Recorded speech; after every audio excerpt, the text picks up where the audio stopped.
আসসালামু আলাইকুম প্রিয় বন্ধুরা।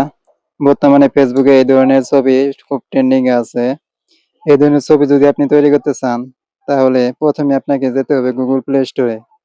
গুগল প্লে স্টোরে গিয়ে জিমিনি সফটওয়্যার লিখে সার্চ দিতে হবে। জিমিনি সফটওয়্যার আমার ইনস্টল করা আছে, আমি ওপেন করলাম, আপনারা ইনস্টল করে নেবেন। ইনস্টল করার পর ওপেন করবেন, ওপেন করার পর এখানে একটা প্লাস আইকনে ক্লিক করে একটা ছবি নিয়ে আসবেন।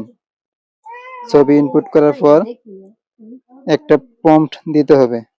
এই প্রম্পটটি আমার কপি করা আছে, আমি তাই সরাসরি পেস্ট করে দিলাম। পেস্ট করে দিয়ে এটা আমি এখন সেন্ড করে দিব।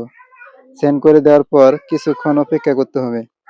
কিছুক্ষণ অপেক্ষা করলে সুন্দর একটি ছবি এডিট হয়ে যাবে। এটিকে ক্লিক করে উপরে ডাউনলোড বাটনে ক্লিক করে ডাউনলোড করে নিতে হবে। এভাবেই এগুলো ছবি এডিট করা হয়। আপনিও পারবেন খুব সহজেই।